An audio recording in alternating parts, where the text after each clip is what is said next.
Yeah, no, speakers of someone, is it public? This one, yeah, take it, can take.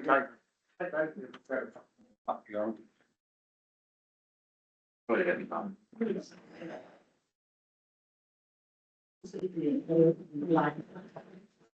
Okay, welcome everybody to the meeting of the Teviot Valley Community Board in Miller's Flat, Thursday the 19th of March.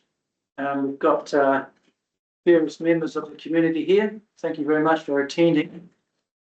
And we've got a few things on the agenda here. So for those who are attending, be aware that the meeting is recorded and it's live recorded, and so you can look at it afterwards, and it's live online right now. So the first thing that we have on the agenda today is apologies. I think we have an apology from the Mayor. She's unable to attend. She's in Wellington. Do we have any other apologies? Suppose those apologies be accepted. I have a seconder for that. Yeah. In favour? Okay. The next thing on the agenda is a public forum, which members of the public can speak. We have Mr. Rick Hunt. Would you like to speak, Rick? You can come and sit at the table here if you like, Rick. I've just got a couple of things that that my concerns are. To introduce myself, as my name's Rick Hunt. I live at 1673 Teviot Road, across the road from I've got the old Miller's Flat post office. I used to work for Delta and Esplanade for the council, so I'm aware of the how things run within the council, and being a contractor for Delta. And I've also been a member of the Hall Committee and with the bowling club. That is one of my concerns, is the divestment that the council had in place right from the word go of the moving the bowling club. When the divestments first came out about moving the halls around the central target, everybody stood up and said about how we shouldn't get rid of the halls. Nothing was mentioned about getting rid of the bowling club. The late president that was at the bowling club when I was here, we had a prior to the divestment that the council was talking about, we looked at what it was going to cost us to fix up the bowling club for a start, because the way it was when it was leased out to different people wasn't what we thought was the right thing, looking from the bowling club point of view. Looking at the divestment thing is I'm a wee bit nervy on this sort of stuff, but bear with me. When you look back through council records, and we sit here in this room now, is Mr. Daly and Mr. Jessup recommended that the divestment of the bowling club go with the council recommendations. Now, the thing that I have is, if you're going to use the bowling club in any way whatsoever, it should have been done years ago when the bowling club owned it. The central target bowls should have done the same thing as well. So at the end of the day, for the council to upgrade to get the bowling club up to a standard is going to cost huge amounts of money. Now, when the past president, when him and I just looked through it, we saw asbestos through that building right from where it go, plus all the Rockman's buildings that we could see. We didn't see what was underneath the linings of the wall, and we didn't see what was in the roof. But the report that I've seen shows that there's asbestos in both ends of the building. That's a concern that I have. For me, for the council to remove the building for 15,000, whatever it is a better asset to remove that building than to have anyone sitting there using it as a building. I'm shaking my head here, so Rex, we want to hear what you got to say, so just take your time, mate. Yeah. What happens when, because I live next door here, I keep an eye on the hall and I keep an eye on the, across the road. Now, Boxing Day, for example, there was, I got my window smashed by a young kid that was at the camp and smashed back my window. Prior to that, he went to the bowling club and smashed a big window in there. So right from word go, you're going to have to double glaze the glass and reinforce the glass in the front door right from word go.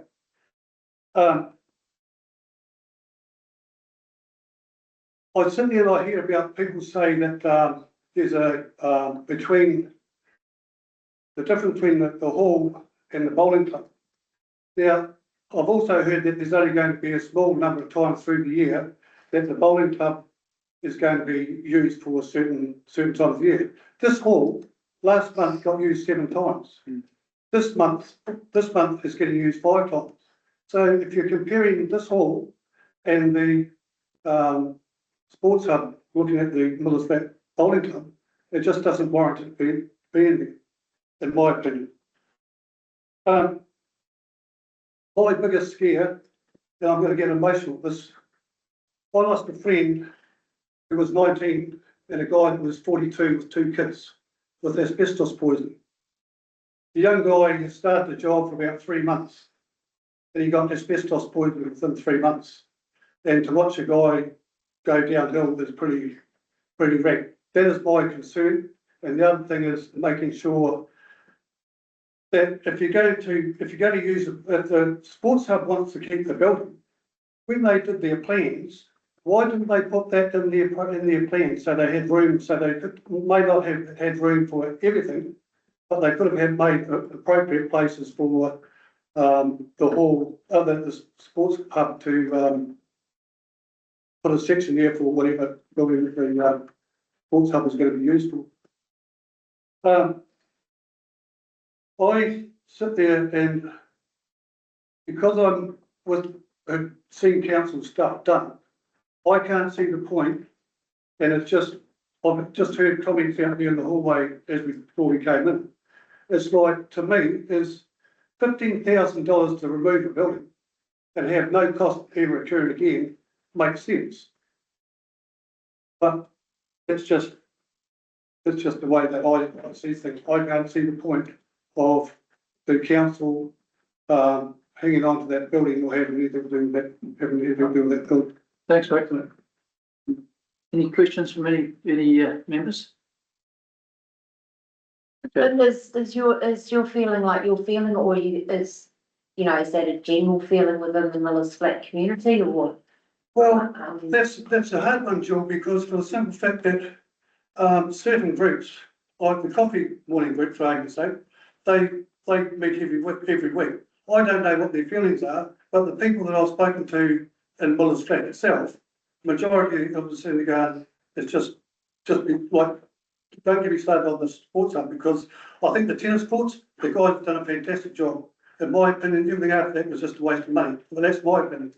But people in Millers Flat aren't, the whole picture of Millers Flat isn't getting past even. Is that a worry that any perceived cost is going to come back on as rates? That's what I think. I think it's like, once that building, if you keep that building, it's not just it's like the cost of repairing it, and like you only see the rotten boards, what you can see. You can't see what's done behind those rotten boards. Do you want to? I just answer that. Yeah, if you want to clarify. Yeah. So the council's decision was to divest the building with the Millers Flat community having the first right to the buying, say for $1. There'll be no council funding to maintain that building now because the council's made the decision to get rid of it. But like we've got some successful halls, Bannockburn and other halls on the other side where the community did buy them and they're well maintained and they're looked after and they use fundraising and Central Age Trust and other groups support them. So that is the operating model going forward. But if the pavilion is to remain, it's a community asset owned by the community, funded by the community, but not through rates. Yeah, So I think that's an important point. Yeah, the plan is still for council to divest it. It's just what happens to it next after council divests it. Is it demolished or does a community group take it on And your concerns that you raised, I'm aware of, and I share the same concerns. It's a bigger task than meets the eye. Rick, just thanks for your time, Rick. Just a couple of issues. I believe the cost to remove the council's done an estimate, and I believe that they budgeted 125,000 to remove it. So it's not a cheap exercise. They have done an asbestos report, and they found a little bit of asbestos in one of the eaves, and one of the rooms has some vinyl that might have some asbestos in it. They've had a qualified asbestos engineer person from Dunedin come and do that report. And the third thing is that you mentioned things about damage and vandalism, and yes, unfortunately that did happen. That was a young autistic disturbed child who was on holiday here, and sorry you damaged your place, but This goes back, I did read that report of this boss report, and it doesn't matter whether you've got, they've got low and high readings. And the thing is, whether you've got a low reading or high reading, you've still got asbestos in that building. And that's a concern to me with just what I've seen people go through. So okay. it's just low, it's just too much as far as I'm concerned. Thanks, Chris. Thank you for your time. Thanks for contributing. Okay, next on the public agenda is Pat. Thanks, Mr. Chairman. Welcome to Miller's Flat. Great to have you here. In terms of the project and the pavilion, can I just start with a brief update in terms of how the project is going? We've got courts done and surfaced, fencing completed, the pump track up and running, with chip put around it, which will have native planting in it. Play area, the items established and the chip delivered, and there'll be a working bee on Saturday to spread the chip around. Just some additional items that have been included as part of the work. The boundary fence with the northern neighbours was shifted by the committee and re-established on the legal boundary with volunteer effort. So that's and I think the neighbours are comfortable with that change. The other item is that the old swings that were there did not have the chip area or the fall zone established under current standards. So we've excavated to make that fall zone appropriate, and we'll fill that up with chip. What's next? In terms of that project, can I just thank the Parks and Recreation for their help in steering the approval process through. So Gordy, thank you. That's been really helpful. In terms of the pavilion, I can't say the same about property. I have found the attitude and culture of property not at all enabling. It's been obstructive in my way. And in terms of that, can I just go back, and Rick mentioned the question around divestment. At the time divestment was being considered and consultation occurring, the domain was in a derelict situation. The bowling club had been abandoned for a number of years, Young Farmers Club at least for a limited time, but the building had been allowed to deteriorate significantly. Had the public or the ratepayers been consulted now with the work that has been completed on the domain, it may well have been a different outcome. The apathy that was reflected in the response of the community just reflected the current condition of the domain and the building in particular.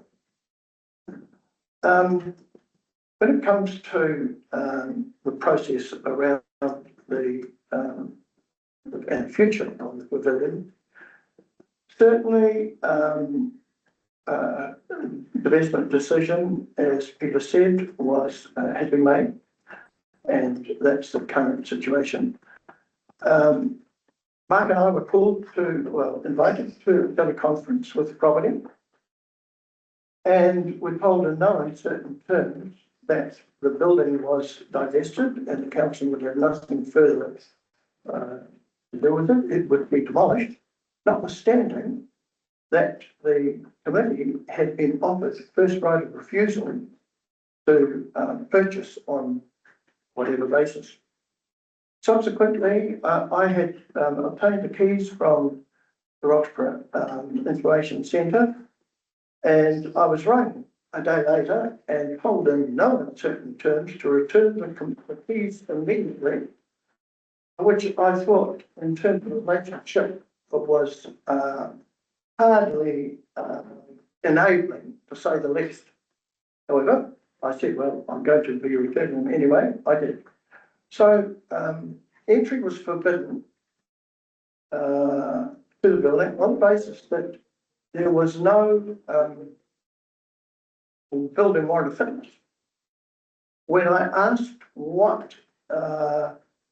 how did that in itself constitute a basis on which to exclude the committee, it was suggested that the building was dangerous.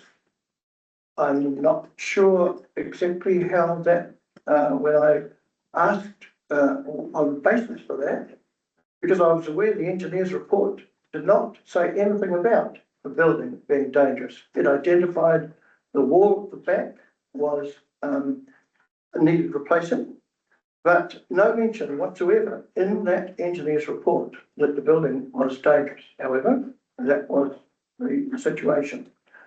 I asked if the sliding door could be covered by insurance, but was told that because the building is on a road reserve, it's not eligible for money from the domain reserve, which I understand has got 80-odd thousand in it, but that money can't be spent on anything but the actual reserve, which seemed to me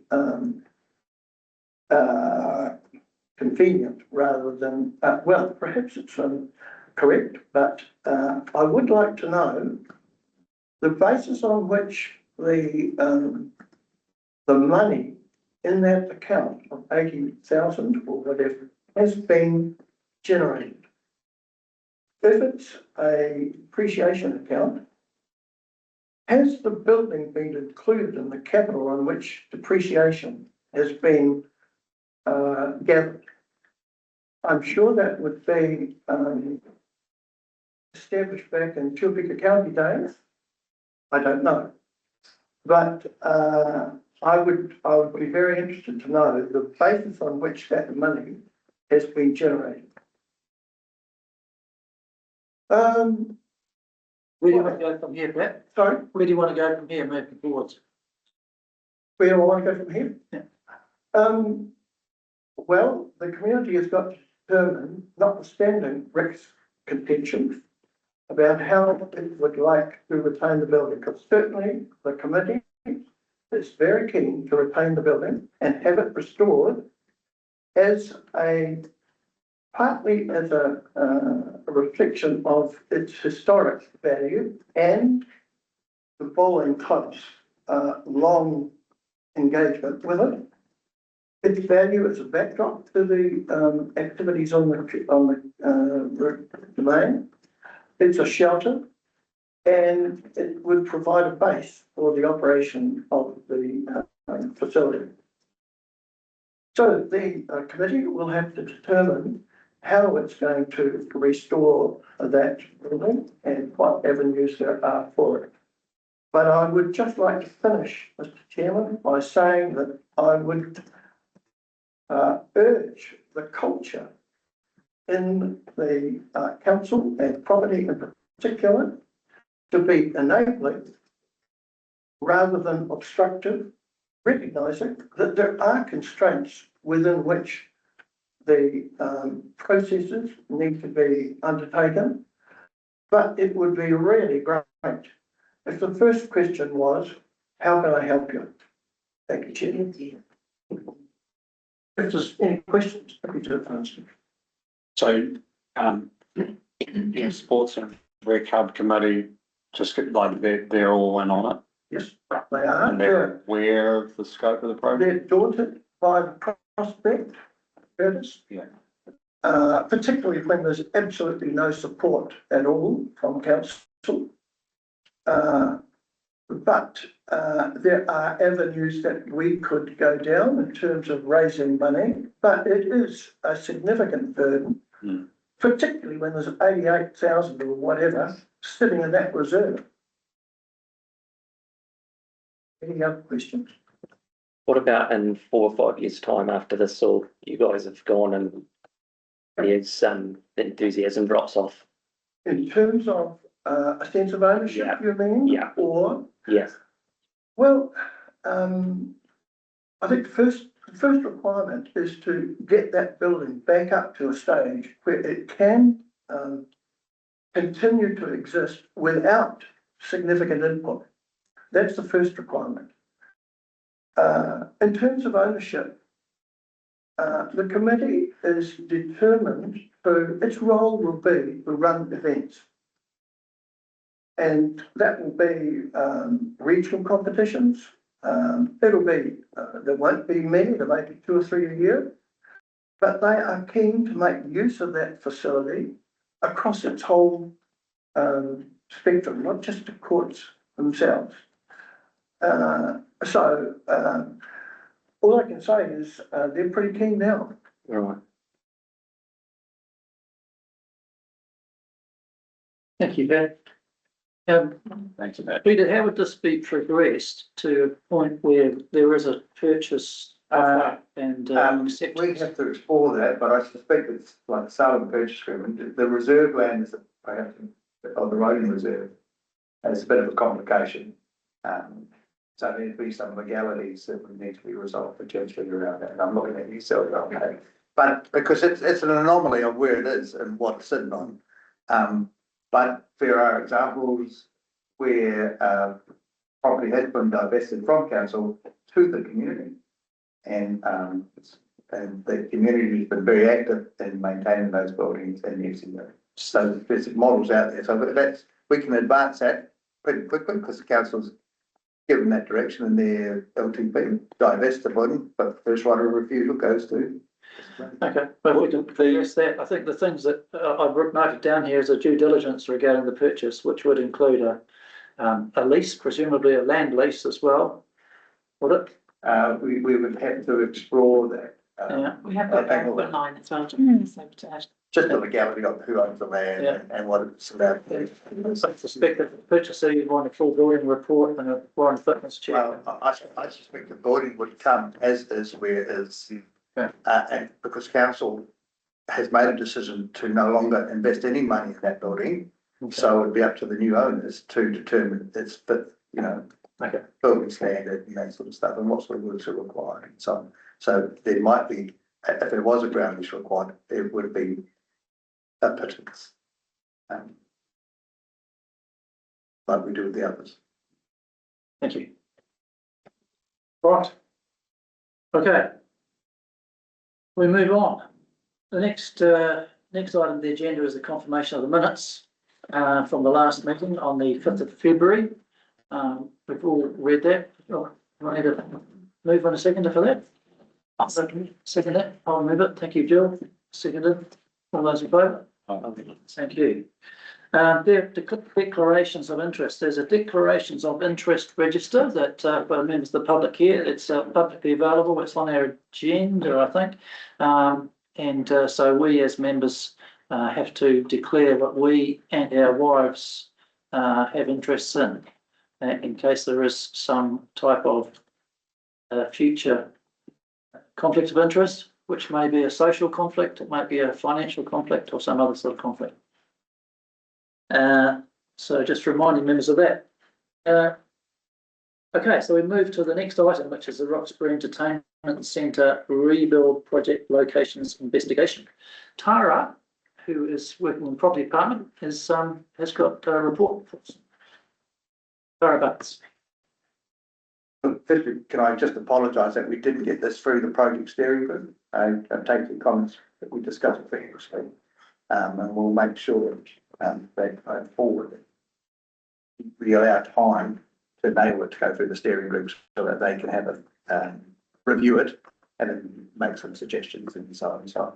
Thank So, you. to be clear to the members of the public that are here online, the intention was that the project steering group would investigate current alternative options for the location. And the steering group have not been involved. Okay. So the purpose of this report was to consider a submission for alternate site option.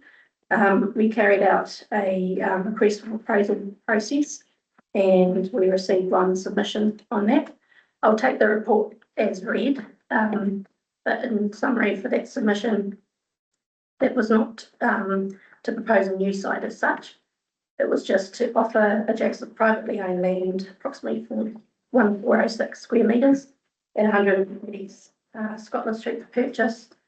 And if acquired, this would make the total site area 3,406 square metres. And there's an aerial map within the report.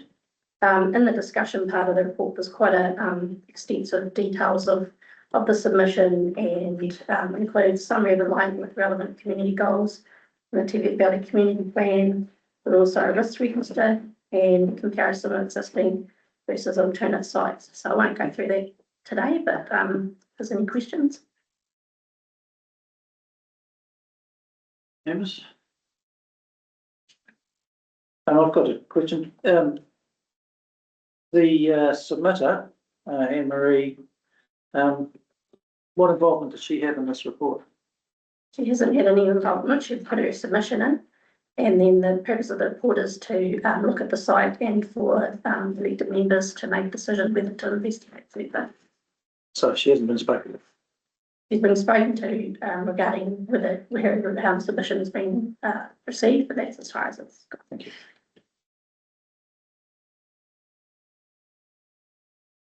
So in this report, I can't follow you. So when you're talking about the neighbouring property, the acquisition of land and demolition costs, I mean, why would we have to demolish an exceedingly solid, rather lovely stone building when it's, I mean, that thing is earthquake proof and soundproof. You have the best roads in there. You know, to get rid of what is a lovely old building, I think is the really wrong thing to do. And that was just one of the options for demolition. To keep the building, there is likely that there'll be quite a lot of cost involved in incorporating that into the design of a new building as well, which will be unknown at this stage. Has there been any work done on the building in recent times? I'm not sure. You I don't? think there's been an earthquake survey done of it. Yeah, I think it's up to. It's way, it's way up, but it's. It's my understanding that it's over 67%. Yeah. It's my understanding that the building has had very extensive renovations after a fire in the 90s. So that it was a new building in the 90s and it's had a new roof as well as the earthquake strengthening. See, something like if there was a thing to move forward with that plan, with this couple of things actually. You know, if you acquired that property, that could come later. Yes, that's one of the options. Yeah, like quite a bit later, but and the other, maybe another way to look at it, I just said that to Peter, is to do a boundary adjustment at the back of those properties. And that would give the existing hall site a bigger footstep without having to acquire a heap of land. And all that would take is a boundary adjustment. It would take. Well, it's a boundary adjustment, it's a subdivision type of arrangement. Yeah, sort of, but but you know, you could, and I've spoken to the person concerned and be happy to look at that. Question with the existing building site, can we build on the old car park? Yes, that is a possibility. So an L-shaped building is possible. Yes, it is. Okay. Yeah.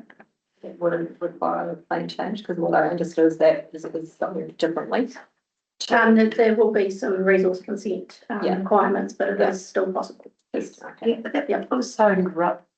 It's zoned residential, I think. I knew that. So something. So it just be a resource consent, which I would imagine that if that was an option, we wouldn't face too much opposition. No, it would need to be advised by planning that would be a possibility, but So you've got a table at the bottom of page 17 and continuation on page 18, which talks about an existing site and an alternate site. And in fact, what you're meaning is a combined site rather than an alternate site, is it? Yep. Yes, because that's a combined site, okay. Yep.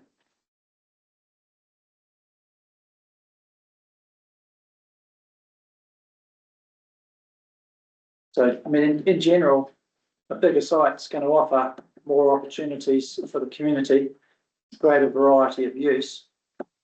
And will have a higher capital cost and potentially would have a higher running cost. But that depends on whether it's an activated building or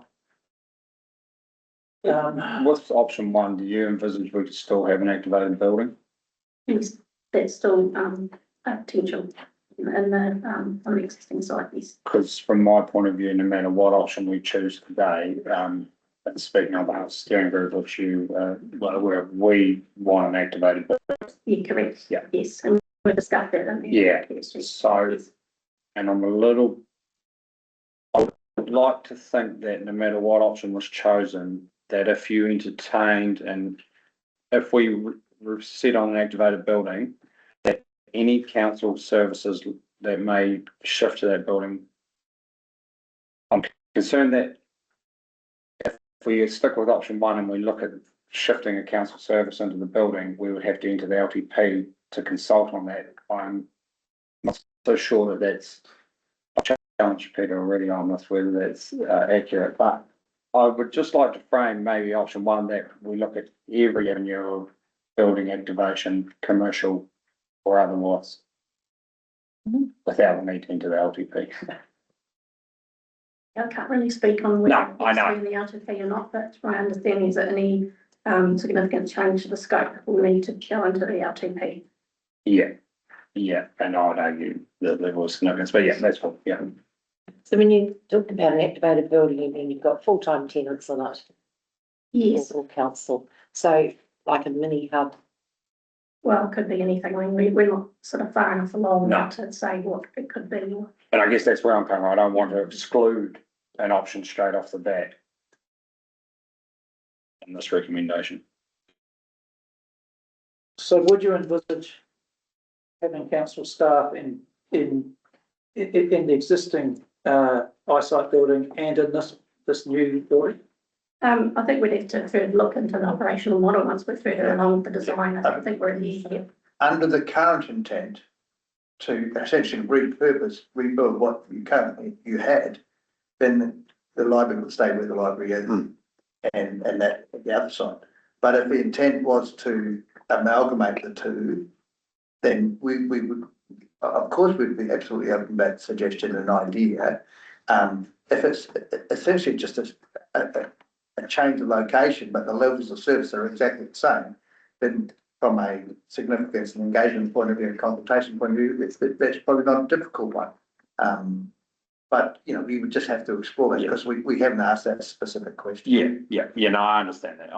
Where I'm coming from is, for me, the rubber hits the road, like, up until now, and I've been a big proponent of looking at all options, because the trade-off to this point in time has been very low in terms of financial cost and waiting for a few other ducks to fall into place with insurance and so on. We're at a junction now that any change in scope has a significant trade-off, right?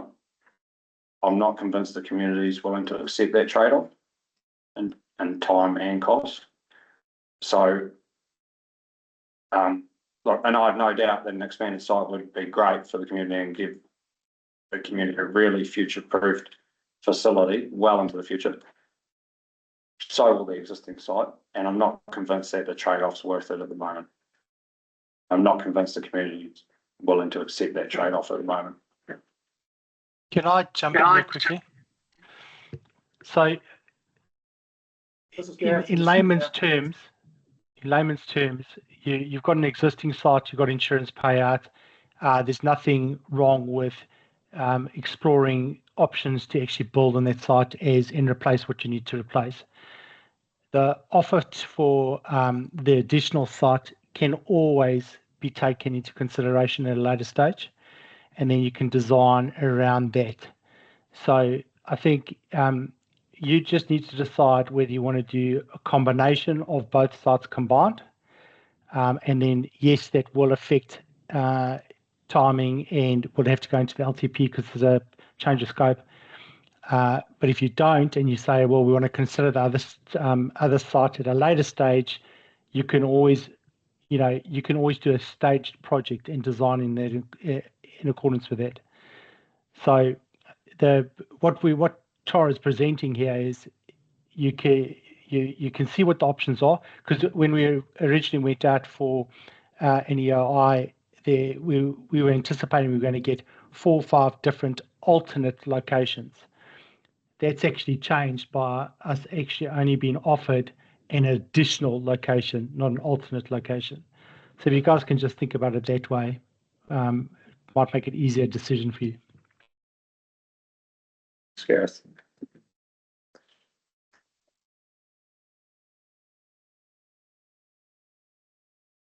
Yeah, I feel, once again, I feel that the rubber hits the road. There's a trade-off to be made now. That's quite substantial. So kicking the can down the road and holding this decision till we have more of an understanding doesn't stack up for me. I think we've got to pull trigger on. Personally, I'll pull trigger on option 1. Put more emphasis into the Activation, multi-purpose, multifunctional space, future-proof. And as Gareth said, like option 3, Gareth, just to clarify, you could entertain essentially an option 4 where just it might bubble away in the background of future precinct, but option 3 commits us to that.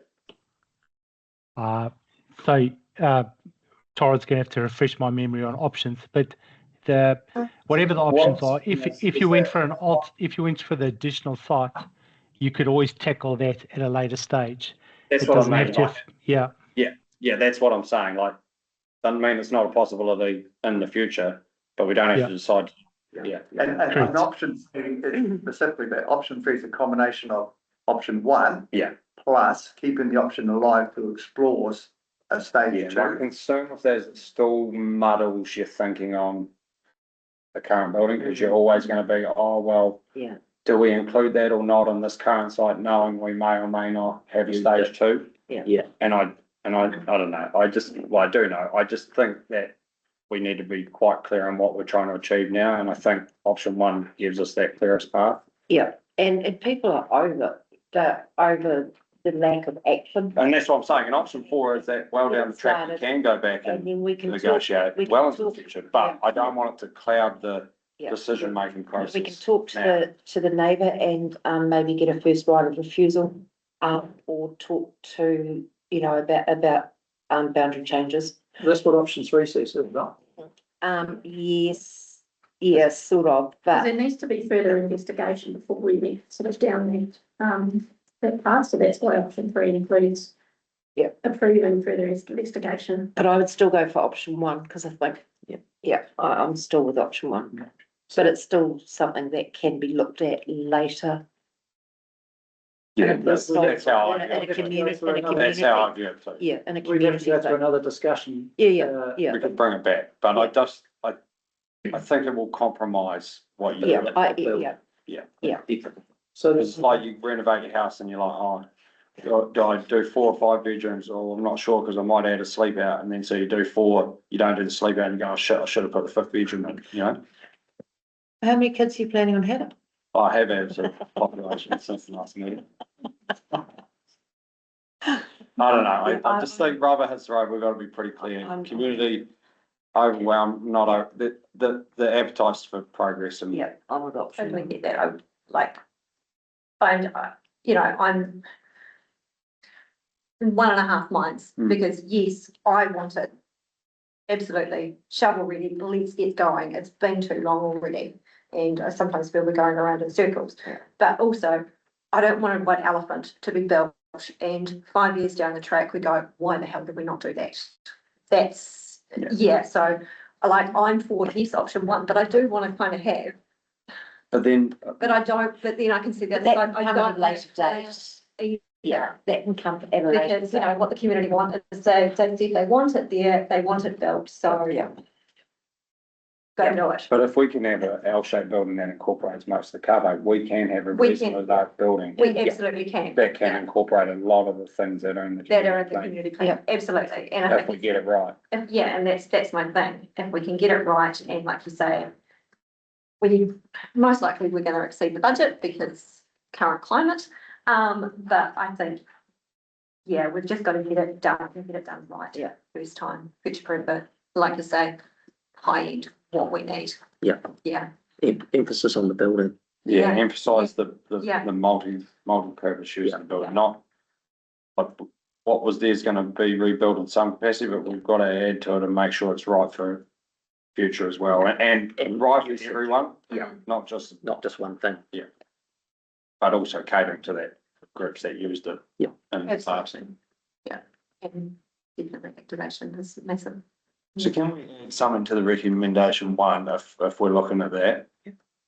Around, the ruling out the LTP side of it, I'm not convinced on, and I just want to emphasise that it's our view that we look at every possible avenue of building activation.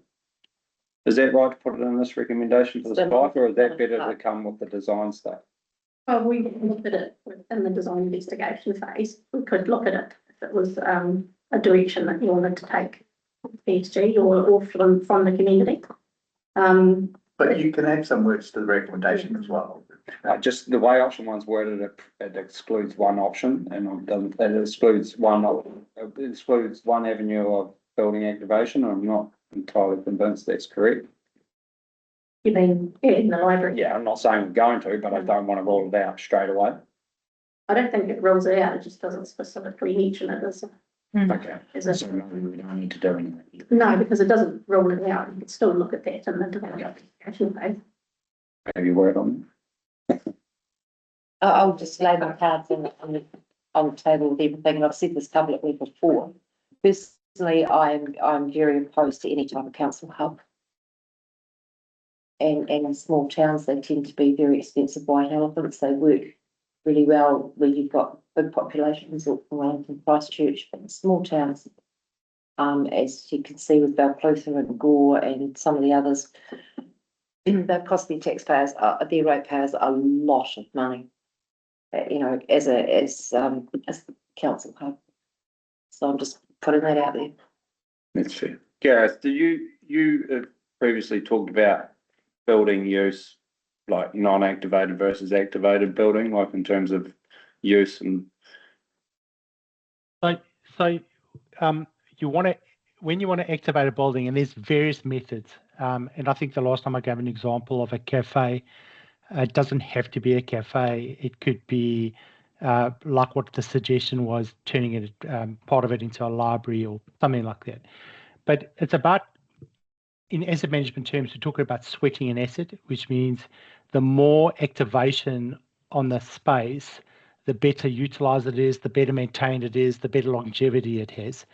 And people think, well, wear and tear, but it actually works in reverse. If you don't use the building, it actually starts costing you more money to maintain the thing. So I think activation is activation is absolute key in any building. What you don't want to do is build something that's going to cost millions of dollars and then only open up the doors 3 or 4 times a year. You want the space. So that's why cinema is really good in that space, right? Because you know, even if it was only just weekends, at least it was every single weekend you're running a movie or something like that. So definitely you want to activate that space. I'm just looking now, Peterson, the disadvantages. It does actually say it does not have co-location of the library. That's why. And I think the reason it would have to go in the LTP is because co-location of the library is something that hasn't been put to the.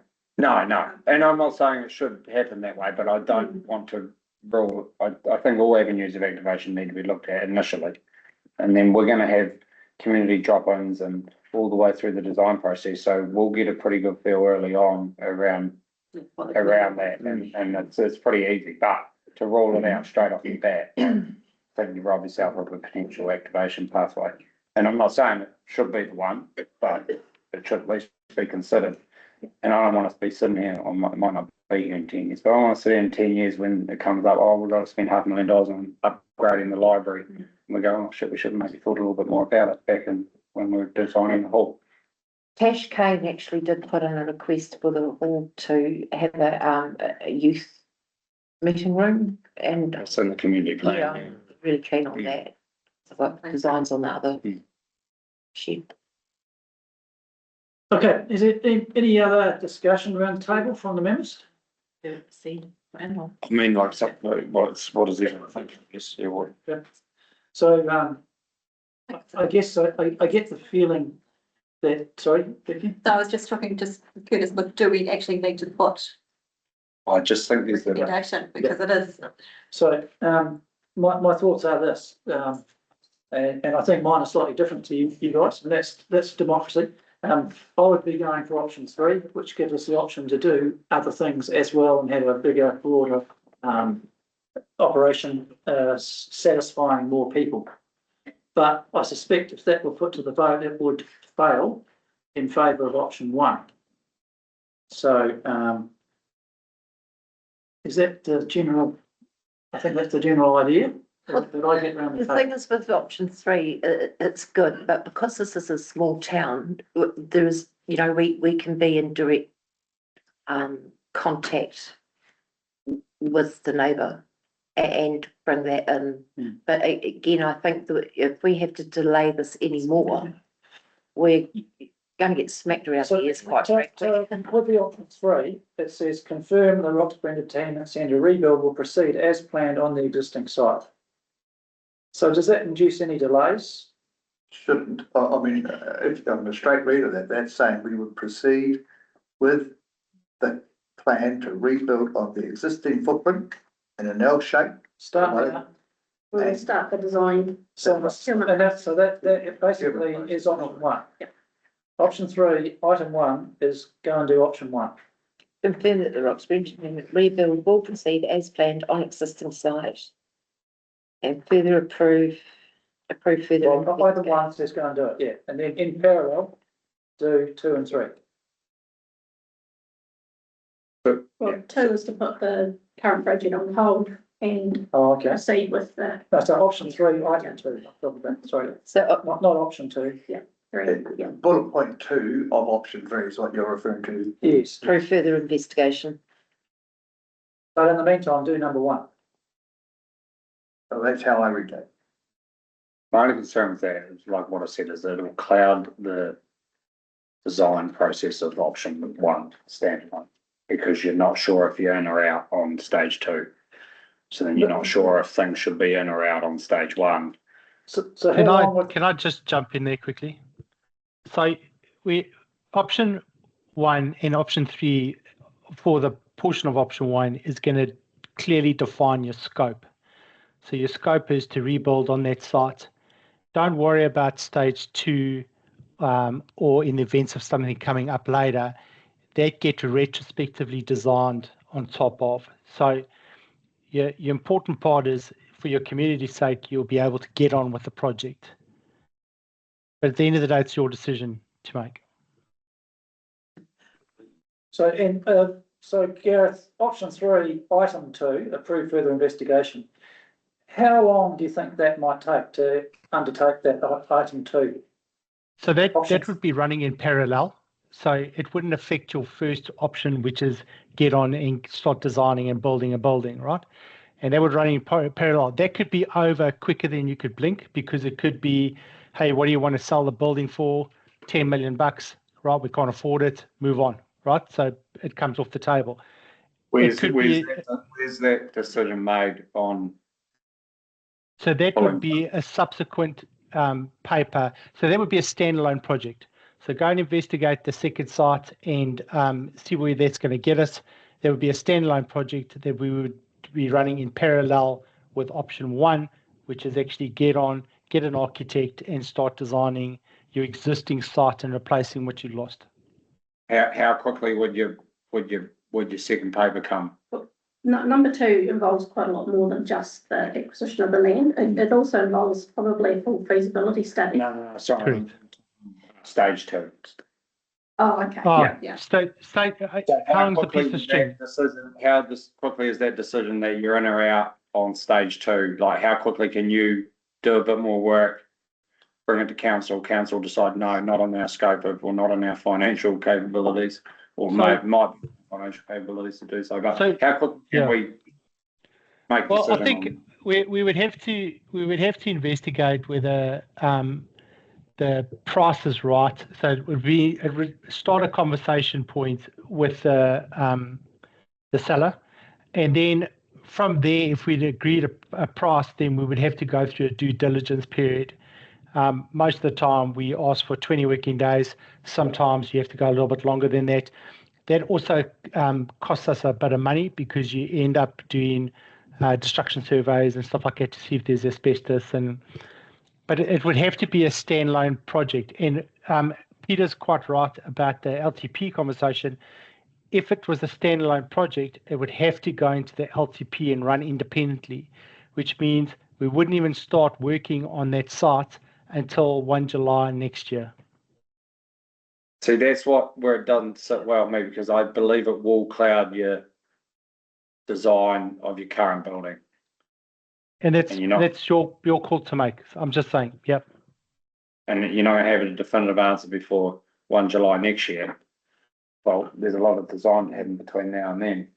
And there's also the community. Yep. You know, sometimes I think the council comes before the community, and the community should be engaged in whether they even think that this is a good idea. What the LTP consultation will do. And that's what option, You know, option 3, item. now. Option 3, item 3. The captain consultation right now without full picture. No, but you know, do we put it out to the community? Do we buy the neighbouring property? You said no. The other thing, we are heading into a rates capping environment. I'll make it explicitly clear that the room for these sorts of projects in council budgets are probably not what they used to be in the previous years. Would that be fair, Peter? Yeah, I mean, the government has said they'll pass the legislation by the end of this year where rates will be capped somewhere between 2 to 4%. I mean, just our depreciation increase in this next financial year chews up 4%. Yeah. And just in our the way of the revaluation of all council assets. And so we'll be entering a very constrained financial environment. And that's true of all councils. Okay, with the discussions or no discussions with the current owner of 130 Scotland Street, I do believe that she would be happy to just sell some land at the back and not the building. And that would increase the footprint of the current site significantly without going through all the throes of buying the building. Gareth, do you think that is an option?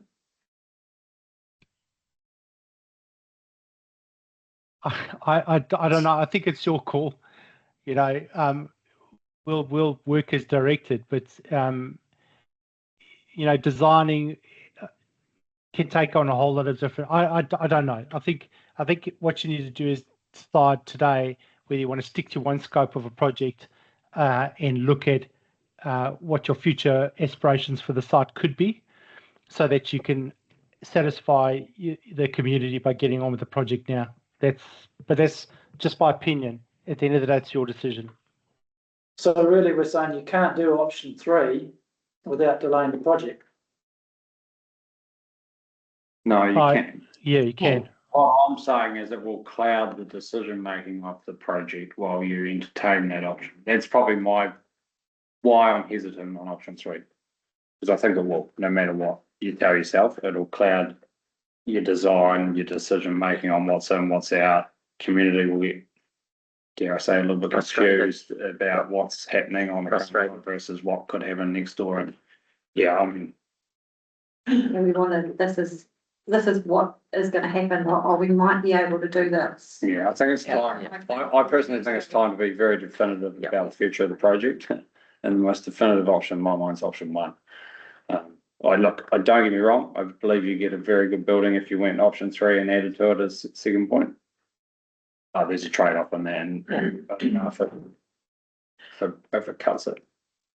I think we could go option 1 and have a talk with the neighbour to do a boundary adjustment for the back of the land and get a yes or no out of that before anything more happens in council. Well, that's exactly what option 3 is. But that's the whole building. I'm just talking about taking off the back of the properties, the 2 properties, and that just gives you a bigger. And then we can revisit, but it's still a business. We can revisit that down the line if and when the time comes. You can always But at the revisit it, moment, even if you yeah. don't choose option 3. Yeah. You can. I think we should just, to show the community that we now just want to stop all the mucking around and get started. We certainly want to do that, yeah.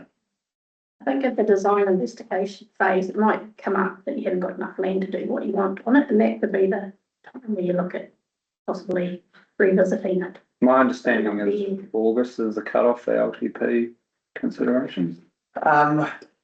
There's, well, I mean, your decision in the LTP can be made right up until June next year.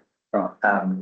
But the budgeting round and examination budgets and all that, yeah, that we'll be having to lock those things down, those decisions down in that August, September time. And things can still change and amend because we'll be consulting in March of next year. Yeah. And then depending on what comes.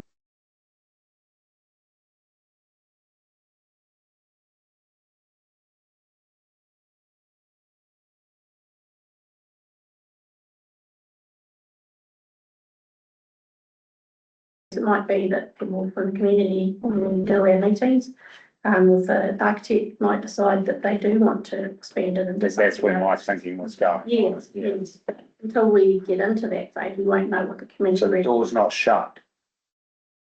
If you chose option 1, the door's not shut on that LTP consideration for a scope change until March.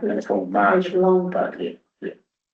So there's still an avenue if the community so desired, or there was some roadblocks in the design pathway, which meant we wanted to look at that. It would depend on the additional costs required. Yeah. Yeah.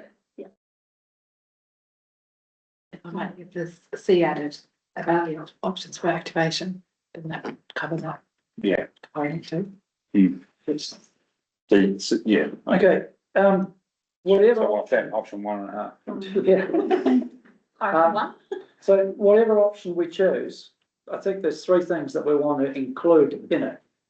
And those are activation, something about activation, something about PSG involvement, and thirdly, something potentially about timing. But to include those things, I think we need to know which one we're talking about. I mean, like I'll put it out. I'll put forward option 1, sorry. Okay, so you proposed that we.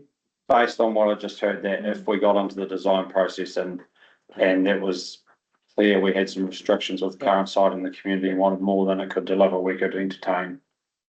Could could you put that to the group, option one? Subject to some further discussion on activation, PSG involvement and timing.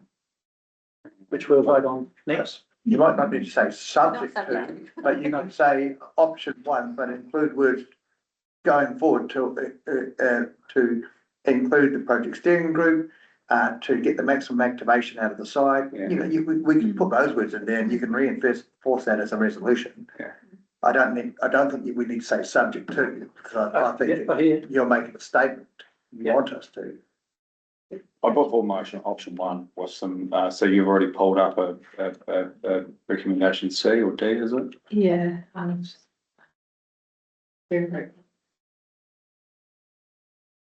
So, three. Yeah, D, I think there's just, there's probably something we can sort out internally. It's in the terms of reference, so I think it's covered. But it hasn't been strong enough followed, I think it needs to be in there now. Yeah, I mean, if you wish to. Yeah. You don't need to say recommend to council, you could say, ensure the project steering group is engaged at every, Fully engaged. Continuous feedback loop. yeah. Yeah. That's fine, just reinforce. Yeah, fair enough, yeah. Continuous, Feedback loop. yeah, the feedback loop with the project steering group. And community. As the design progresses. It's, Yeah, as the design progresses. Project steering and community.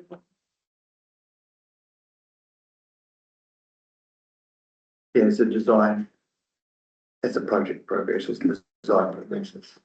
With those. The thing is that the neighbours aren't going to go away. So it's always going to be As an option down the track. Yeah. I just think we need to be very definitive and clear about what we're doing from now.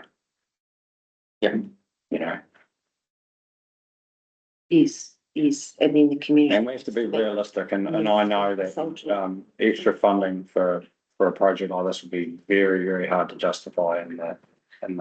Everybody please Future. buy a lotto ticket on Saturday. Be good. Okay, so we've got a motion proposed by Curtis, have we got a seconder for that? Second. And thank you. Okay, I put it to the vote, all those in favour say aye. Aye. Carried.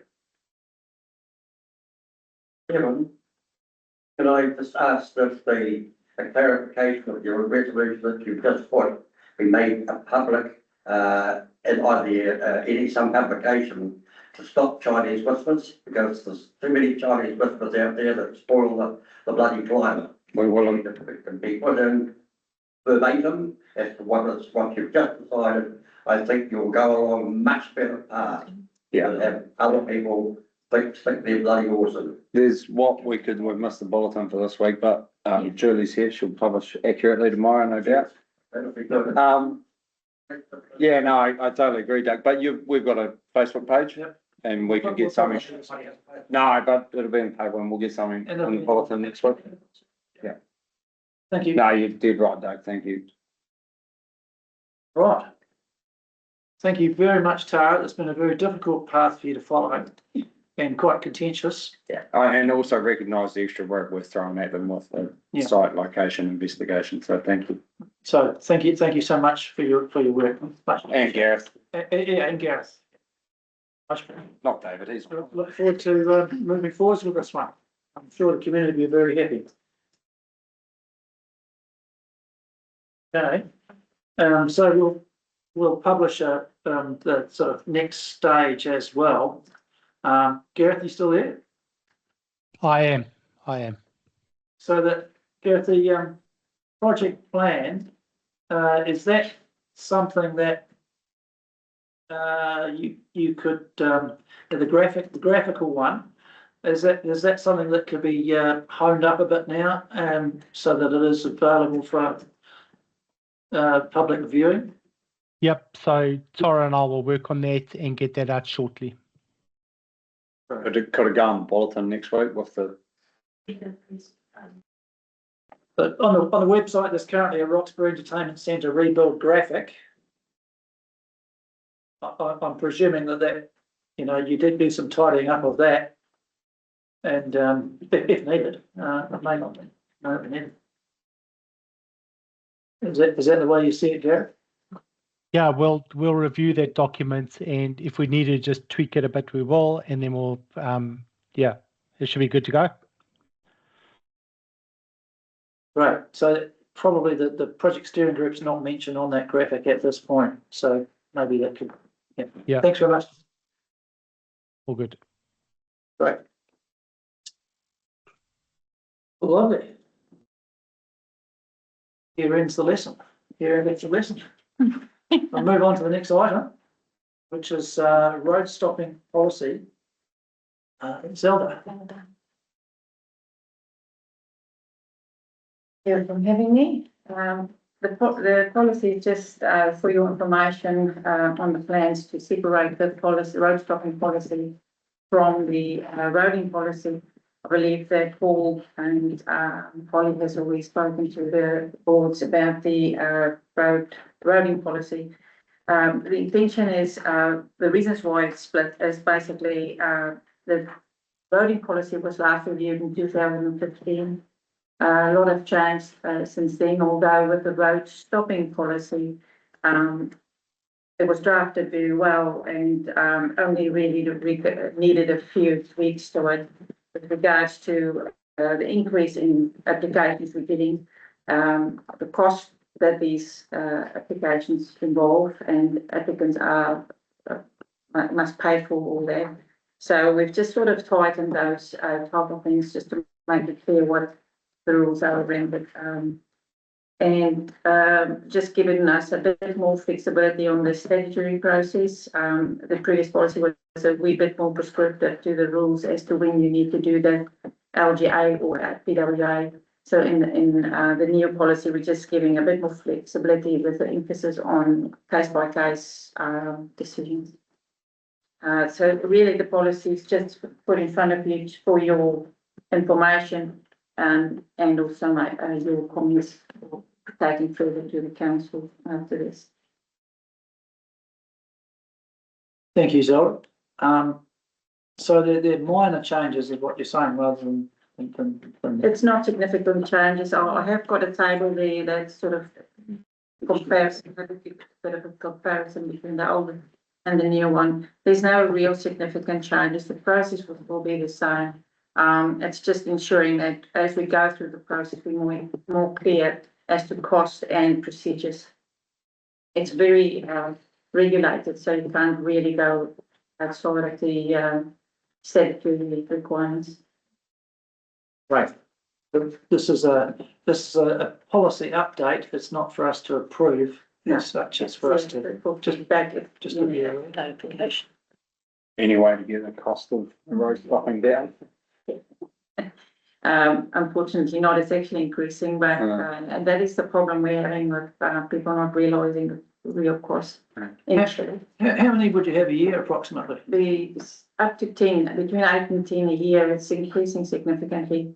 And as Julie Muir indicated in the VCB meeting, it's because of people having better access to GIS and all that. So when they buy a property, they can actually see the boundaries quite clearly. And that's when they start realising the encroachment on road reserves and etc. Or they see the road behind them that they want a bit of. Yeah. So just broadly speaking, I understand there's, maybe 10,000 of free application costs that a member might have, that a proposer might be involved with, and then another 10,000 or so of council costs, plus whatever the cost of the land, if there's a land swap. So very broadly speaking, is The it? average cost is about 10 to 20,000 for just the process. To the council, And then on top of that, whatever you pay for the value of the land that you gain. yeah, and your own surveyor costs as well. All that's sort of included in the 10 grand. It's a set of costs as well. Yeah, thank you. All right. Any other questions from the other members? Thank you, Zell. Thank you.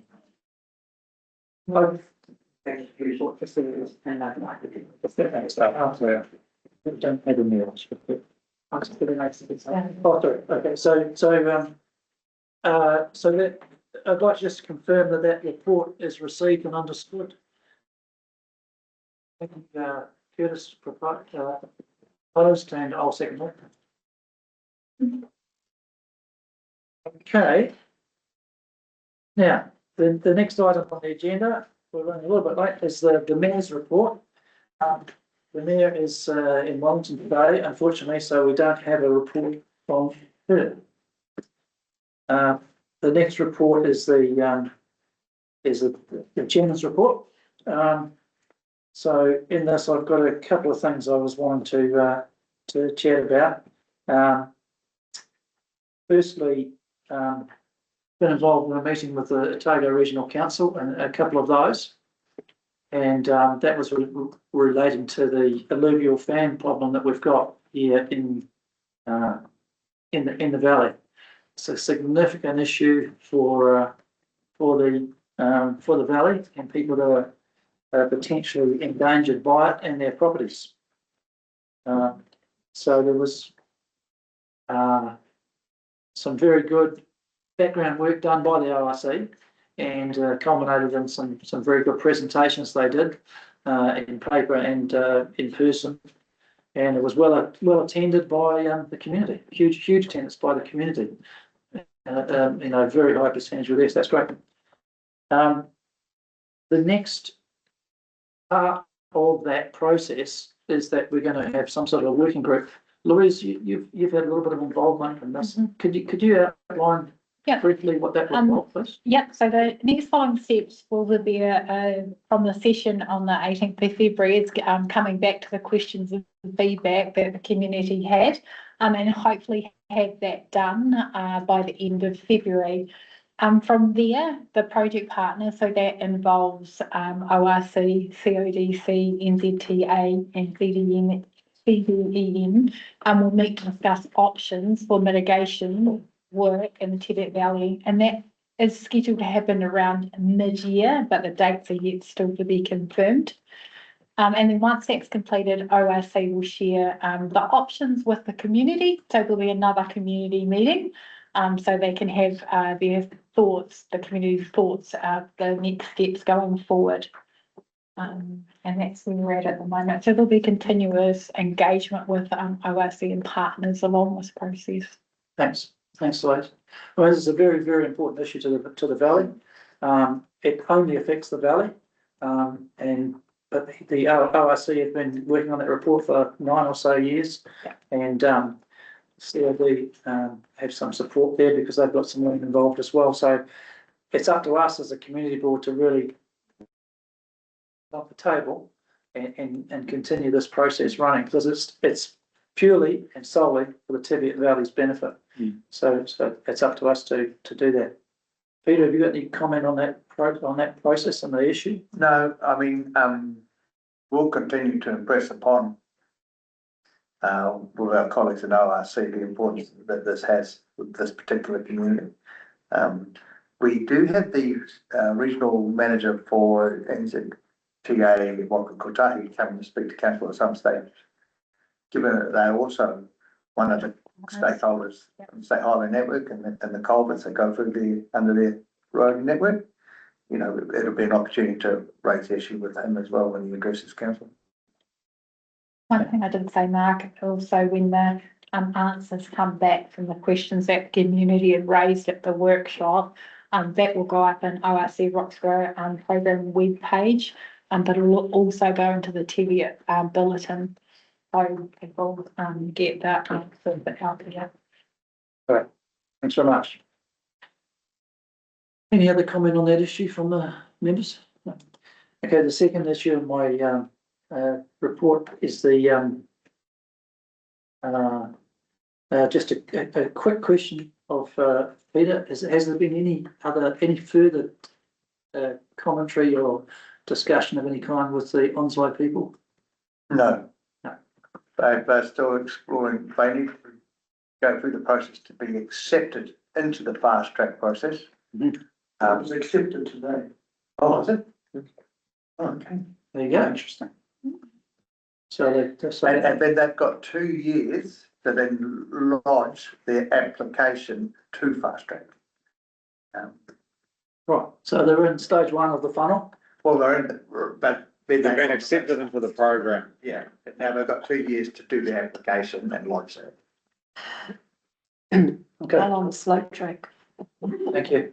Probably a question I'll ask every meeting, Peter, because it's such a, Yeah, yeah, the effect on this valley is inestimable. yeah, I mean, this council has been, there's been the fourth fast track, of course. Yeah. St. Diana is under fast track right now. Yeah. And actually going through the process. The remarkable ski field is expanding their footprint and they actually fall into Central Otago District Council. And then there's the Fulton Hogan Park with 1,000 homes in North Cromwell.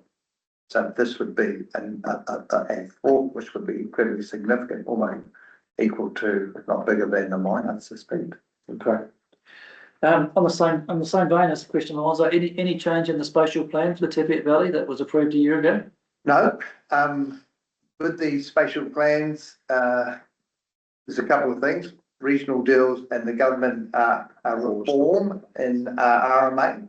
They all impose a requirement on at a regional deal level, a sub-regional spatial plan for the two councils.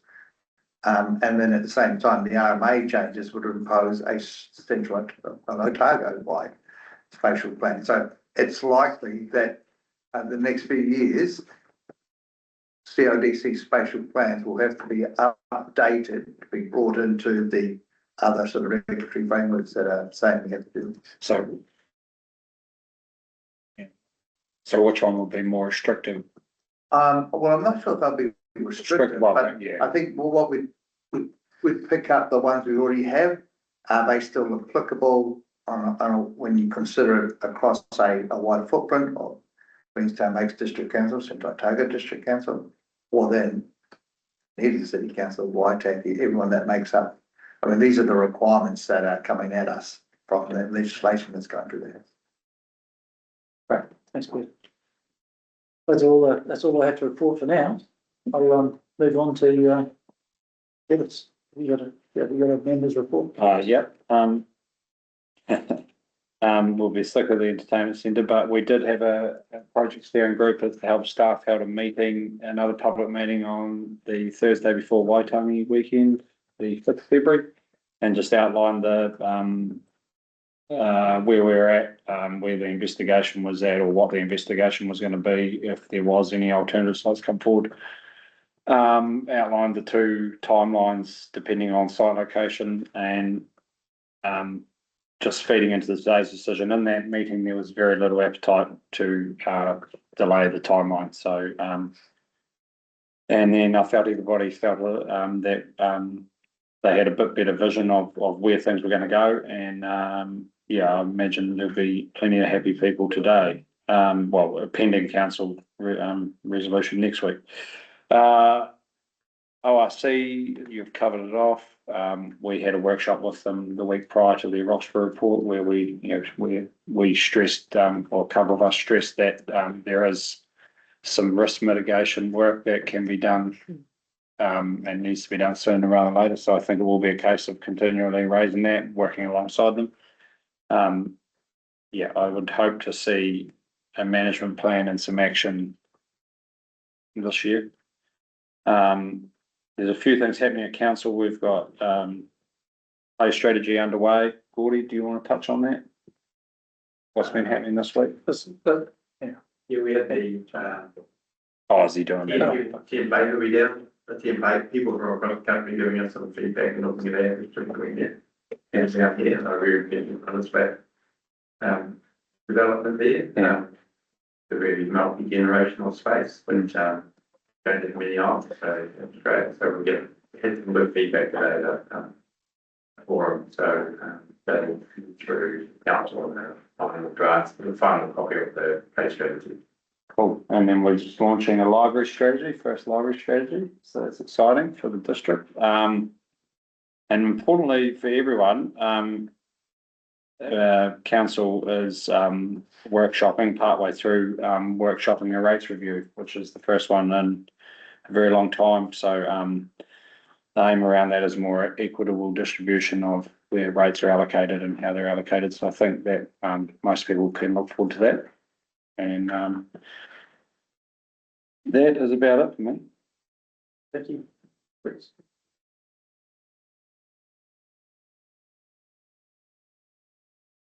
But your report. Oh, no, sorry.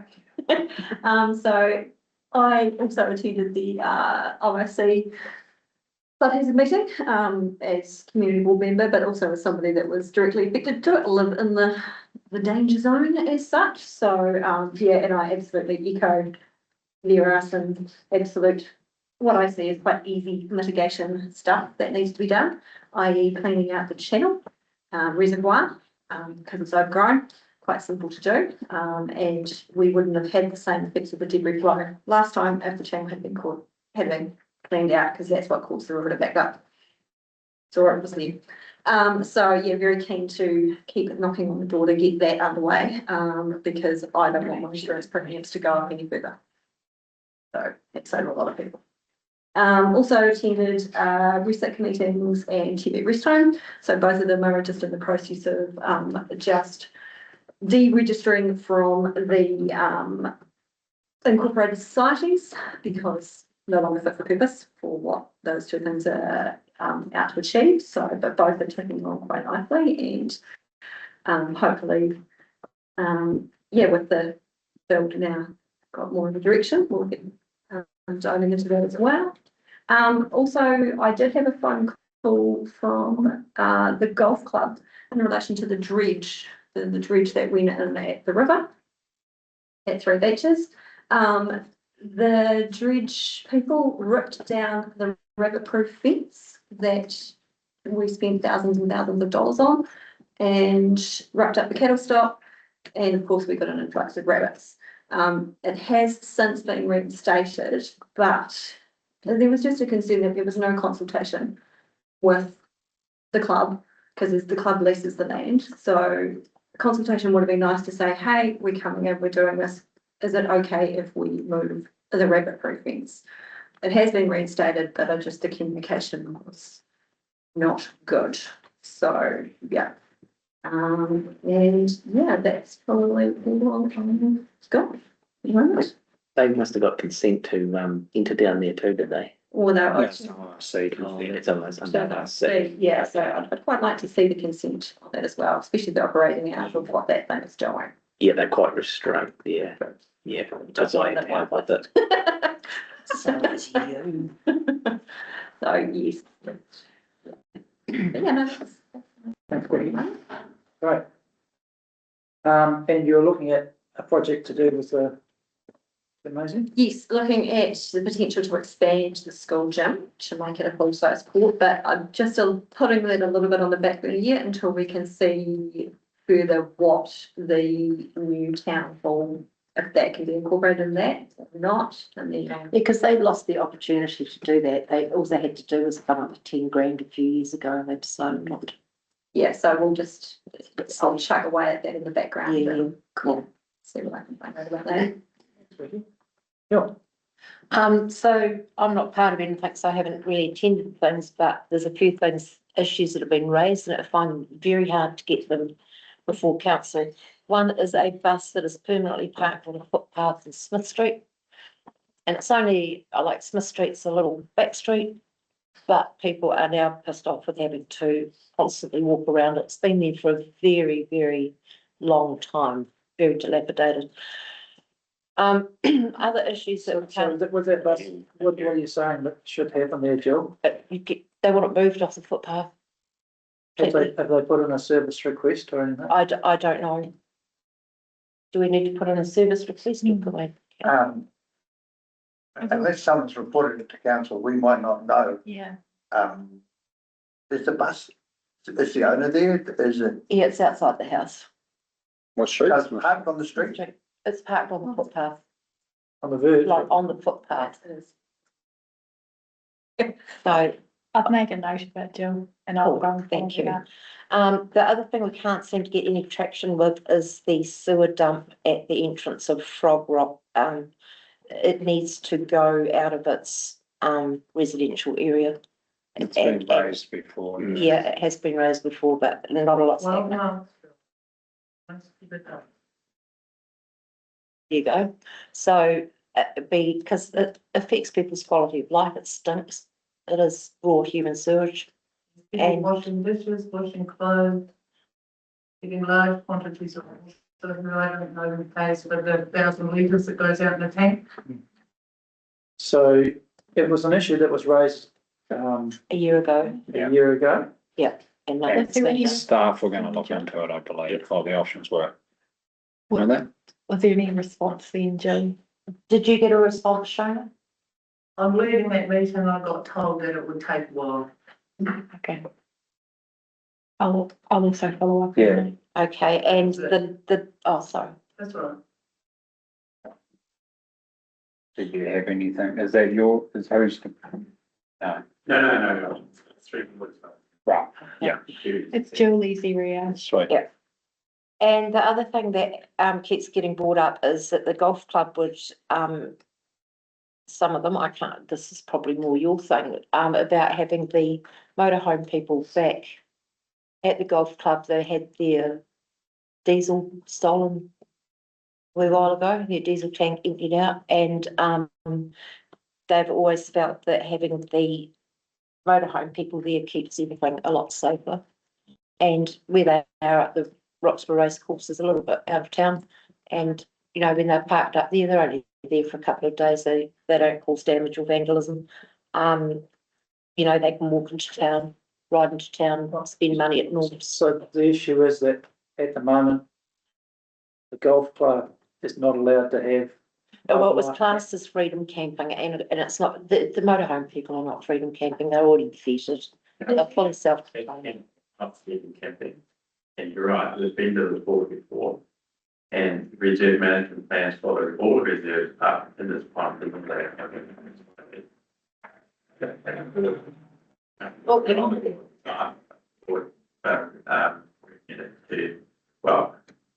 Stick with the policies the council has.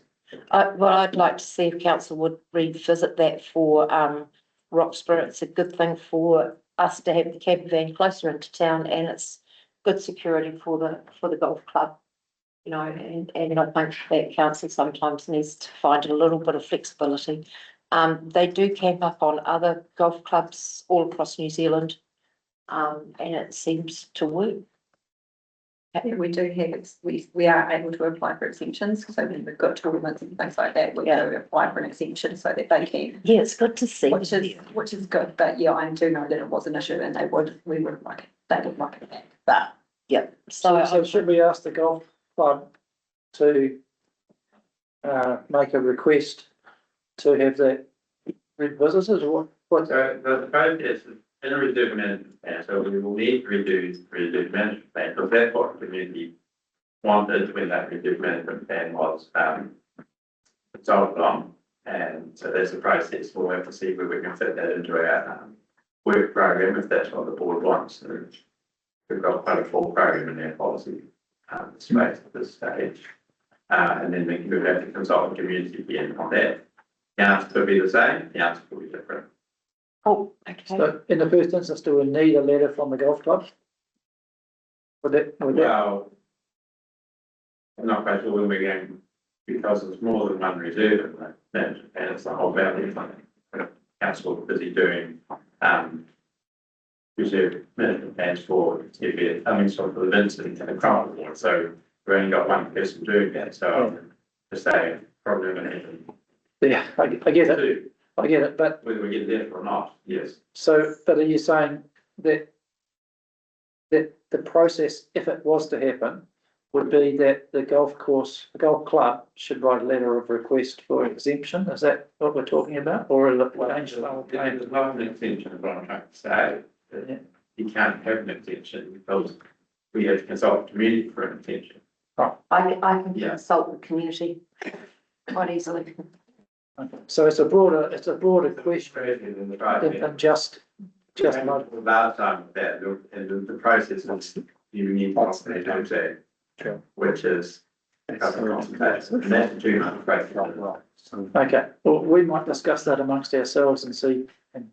What's, going back to the Frog Rock Sewer Dump, because it has been a year since it was first raised, where do we go and what are the options to bring a paper to us around having options to shut it down, relocate it or keep the status quo? I'll talk to Julie about that. Because if it's been a year since it was first raised and Yeah. nothing's happened, we actually need to kick this into gear. So Louise can do that. Yeah. Yeah.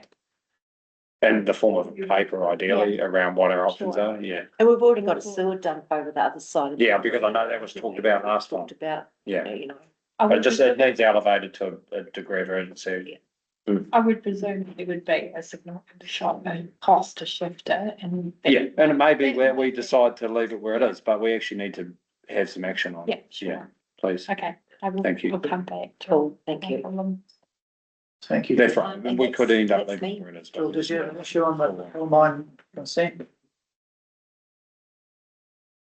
The gold mine. The coal mine shutting down. Oh, yes, that's another thing. This has been in front of council now for 12 years. And we cannot get any resolution with the damage that the Harlowich mine, has caused neighbouring properties. So one of the people on those properties, that were a couple, they have lived and worked in New Zealand all their life. And they have now retired to a third world country to afford to be able to retire because they have lost all of the equity in their homes through complete non-action over 12 years. And it's Robert Watson's property as well, and it really needs to be resolved big time. And, you know, the council took, I think it went to the Environment Court over the, It went to the Environment Court. yeah, but there's The company had until November of last year to produce a plan on how they're going to remediate the site. They're now going through a retrospective consent under the RMA process, which they're allowed to do, which is articulating how they're going to remediate the site. So we've been engaged with that through lawyers. And so my understanding is that they have a plan in place to remediate the site, but it does require them going through the resource consent process. The team can provide an update, but it's definitely, and I think as part of that resource consent, they need to consult with the neighbours. And now some of the neighbours obviously aren't open to communications, but it's going to be very difficult for them to get a consent without the neighbours. yeah, I can understand the neighbours' serious frustration. You know, you've got a cute little house that's been wrecked and you've got a farm that's been slowly slipping down the hill. Yeah, I know. And But they have sort of been working within the permitted timelines of the RMA. And this resource consent, from my understanding, is going to is talking about how to remediate the site.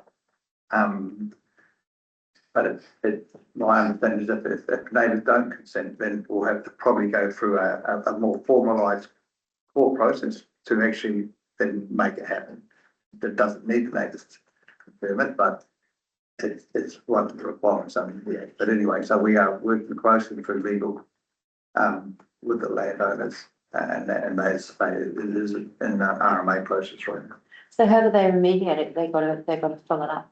I don't know. I haven't seen what they're proposing, but there's many ways you can remediate a site, and the resource consent in the hearings will determine what that is. Well, I was wondering if the company actually that is involved in this can possibly be used to help clean out places like Slaughterhouse Creek, which is one of your alluvial fans, and it is chock full, and you know, and help clean up these waterways that desperately need to be. But the issue is that it's, unfortunately, for the people you're talking to, it's going through a process. Yeah. And it's been, 12 years is a very long process. It is. Everyone would agree with it. Yeah. Okay, now that's me. Thank you, Joe. Thank you, Mark. Hayden. Hi, not a whole lot to report, just went to the ORC meeting. And after that meeting, a couple of members of the public came to me and talked about the Upper Reservoir Creek with the concerns of all the trash and stuff that Becky talked about. It was never used to look like that, and now it looks like a jungle. You can.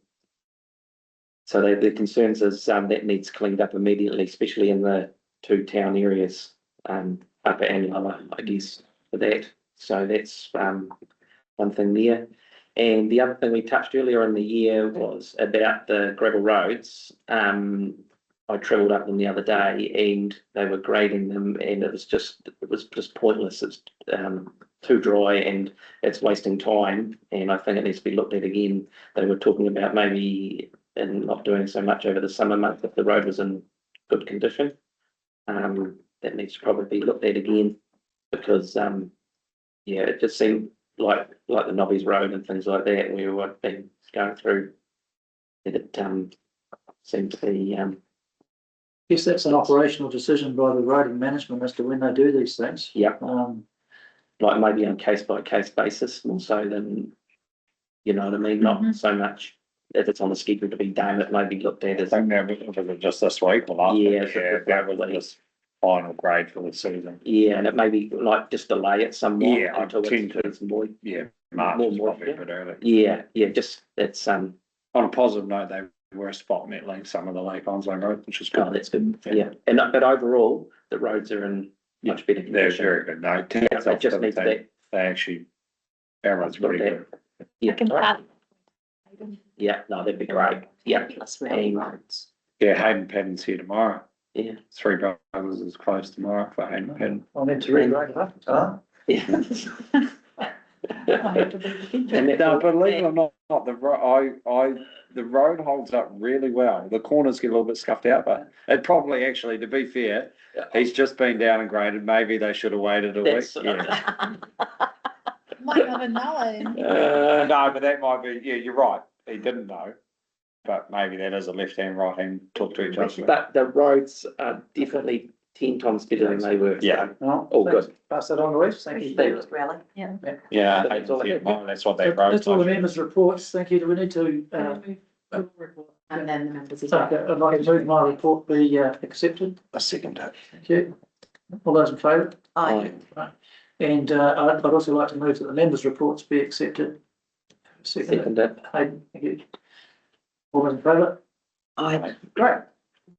Okay, we move on to the next item, which is. Here it is, there's the governance reports. So we're going to have an update on the community plan from Rebecca. Is Rebecca online? No, I will give that Okay. update and put Rebecca Yep. couldn't make it this afternoon. So just an update on the Teviot Valley Community Plan, and it went out to, the community plan went out for public feedback from the 9th to the 6th of March, which was quite successful. So there were only 2 formal submissions received during that period, and then another 2 via email were received. The changes that came through, or feedback that came through, were just a few amendments on the writing of it. So if I go, there was amendments to the writing on goal 1, 3, 6, and goal 8. So just to give a little bit of context, around the strong community spirit, there was just an updated wording. Under that goal, resilient economy, and the action table was expanded to Roxburgh Main Street, rehabilitation action, slightly to acknowledge working with building owners to activate current unused spaces. Goal 6 was around recreation and active lifestyle. So just really the narrative around that was changed slightly. So community members also noted the importance of having safe and secure areas where dogs can be exercised off leads. And this is something valued not only by local residents, but also by visitors when they're travelling through. There was another amendment on recreation, so expand the walking and biking trails action to include reference to be shared use management between walkers, cyclists and other users. And then there was another amendment around recreation. And that was to explore opportunities to establish safe and secure dog exercise areas within Teviot Valley that could be used by residents and visitors travelling with dogs. And then there was a goal 8 one, tourism and destination appeal. So just another narrative amendment, and added a short sentence noting opportunities to enhance visitor areas such as Roxburgh Dam and Lake Edge. And then there was a segment added in the history section, so added a paragraph acknowledging the historical impact rabbits have on farming, land use, and community life in Teviot Valley, which would also provide context for the pest control action later in the community plan. And then demographics and economy, there was a short paragraph explaining the valley's demographic profile, particularly the high proportion of residents aged 65 plus and the lower proportion of young people compared with district and national averages. And then another wee amendment around the narrative of resilient economy. So added a short note, Fagan's Camp is expected to reopen under new ownership, while keeping the action around exploring broader hub opportunities relevant. And then recreation, active lifestyle, again, another narrative change, added a short reference acknowledging Miller's Flat Sport and Recreation Hub, which is nearing completion and aligns with several of the recreation and wellbeing outcomes identified in the plan. So they were the changes and amendments for the plan. So they were relatively small additions, but it helps strengthen the context of the plan and reflect the feedback that was received. And currently, the draft plan is at the designer, so Rebecca's let me know that she's had a meeting with them, and that is underway for the final design of the community plan. So Rebecca has done a great job within the community to gather all that feedback and come up with your community plan. Thank you very much. So no CCTV cameras have been brought back into the community plan. You've noticed that it's been brought back in, Jill? But yeah, one of the things that when I was reading it is It's in there. the wanting of CCTV cameras. It's in there. Yeah, it is in there. Yeah. So do they loop directly back to the Dunedin police station?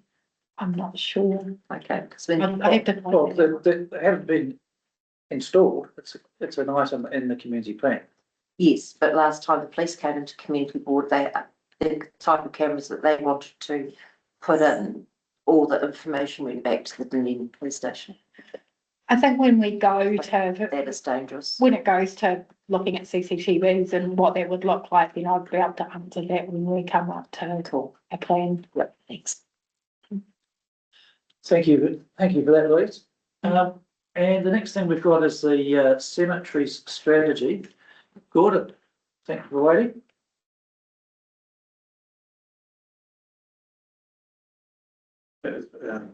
Yeah, on the screen, Mark. Yes. This is one of the two. And so, we've got a current 2010 cemetery strategy we're updating. And we're updating it because there's increasing ethnic and religious diversity within the whole district. And council provides cemeteries and so does trusts. And each trust acts independently, so they provide their own things. And council offers coffin, casket, and ash interment options. And natural burials aren't provided as the local soils are generally too low organic matter. This is that process. The statutory context is that cemeteries are managed under the Burials and Cremation Act, and council has an obligation to provide places for burial. But the Act doesn't stipulate where they're established, how they're managed, when burials take place, monument types, etc. They're all managed through council cemetery bylaw, which has just been out for public consultation and will be adopted by council at its meeting next Wednesday. And you'll probably be aware, but in the Teviot there's 3 cemeteries. There's Ettrick, Roxburgh, and Miller's Flat. Miller's Flat is managed by cemetery trustees. Although council does the mowing mechanism. It's the purpose of cemeteries is for the interment of actors and burials and support. And they support remembrance and connections with families and communities. And they hold a really important part of our, any district's history. They tell stories of people who helped shape the communities as well. And they're places for contemplation and reflection. So they're very highly visited reserve areas. What matters in cemeteries for visitors is that they're tidy, they're reflective, there's places to sit, some shelter, easy access, they're quiet. There's generally some information on the people who are interred there. There's water available, and also what areas are available for use. It's vacant plots. Council provides cemeteries which have safe access at the moment, safe and easy access they all have. They're open all year round with vehicle restrictions at some of them at night time. All cemeteries are fit for purpose and meet the standards that they require. And there's a few cemeteries, although none of this ward that have development plans because the current space is getting limited. And just a burial stats, I guess, probably no surprise that generally ash interments are becoming more and more popular. And that's the stats over the last few years. All the council cemetery data is digitised and available online through council's website, and we are working with the trustees. I think we've just done Miller's Flat. Digitise their records and have them available for online to people do genealogical research and things like that. And the next slide is just the burial. So in contrast to the ash option before, there's these runs are going down, although there's still quite traditional areas within the district of burials take place rather than the ash option. The main part of the strategy was to check our capacity and ensure that we have capacity going forward. See there, so I guess the 2030 to 45 years, so another 5 years or so, Roxburgh and Epwick Cemetery will need some additional plots and or new areas installed so that they can keep up with the required demand. And after that, it's we're not quite sure. So yeah, within that 5-year envelope, there will be some work required in 2 cemeteries in this area. Which is in Roxburgh and Ettrick. Right, there's just nuclear cemetery beams and things really. Oh, right. Yeah, just as they get full up. Ettrick's got a long way to go. Yeah. Well, So 5 years is the way away. I noticed that there was one in the long-term plan, one of the cemeteries had quite a big capital. So that'll be Cromwell. So that's getting quite full now. And the other one is Naseby, which is only got about. Well, it was like hundreds of thousands of dollars to be spent. So we need to put in a new road, and beams and some of those things. Not new. Because of the current square that is in this built. So we had to use land next door, so it's not. New road would be, okay. Yeah. And so what the strategy is just recommending that, or that will set a vision and value for our cemeteries with the long-term goals and objectives, provide cemeteries that meet the growth and demands of the growing community, and it'll take account of the burial trends, which is like the ashes and whatever else might come along, and we'll consider cultural needs within cemeteries more deliberately than perhaps we have in the past, because we've got a growing and ethnic diverse population, which we need to address, and some of them have different ways of interment than the traditional ones that we're probably used to at times. And they need to be designed and safe and comply with requirements. And we, when we do those sort of work, we liaise with stakeholders, which is the board is a stakeholder clearly, and other focus groups, because some cemeteries have friends groups and things like that. So if we're doing any work, we'll be in touch with those people that need to be in touch with, and the board will be, or the board will have to provide some recommendations on anything first. So that's really where we're heading with the cemetery strategy. This is the last board. I'm happy for some feedback, and we'll take that to council in due course for the include on an updated cemetery strategy. Thanks very much, Gordon. How long, is this a new thing, or is there? No, we was basically in 20, it was done in 2010. 2010. We really did it to see what capacity is, but if we needed a strategy, we needed to buy small land somewhere, we needed to factor that in the strategy. But at this stage, I think we're right, all our cemeteries will be 50 plus years. Yeah. See, yeah. With the Ettrick Cemetery, so there's a bore in the Ettrick Cemetery, but there's no water. So if you're going to do anything in the Ettrick Cemetery, it would be quite good if we could get some water to the trees, because our lovely mower guy, he mows the domain. It's great. He keeps it really well mowed, but it's the locals that tend to throw back the trees and do the work in the actual domain itself. But it's about 3 or 4 little dead trees that need to come out, because the ball work or not work. I think it's a capped bore. Oh, that's capped. Oh, it's an old bore. Oh, okay. I wouldn't really. And I think that the ORC uses it a little bit for doing things. They monitor. They monitor it, yeah.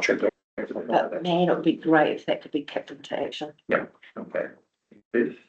So is there a gradual phasing of the trust to be trying to give the cemeteries to the council? Is that happening? No, I haven't here. It happened here with 2 cemeteries, Roxbury and Ettrick, but the other ones seem quite happy doing their own thing.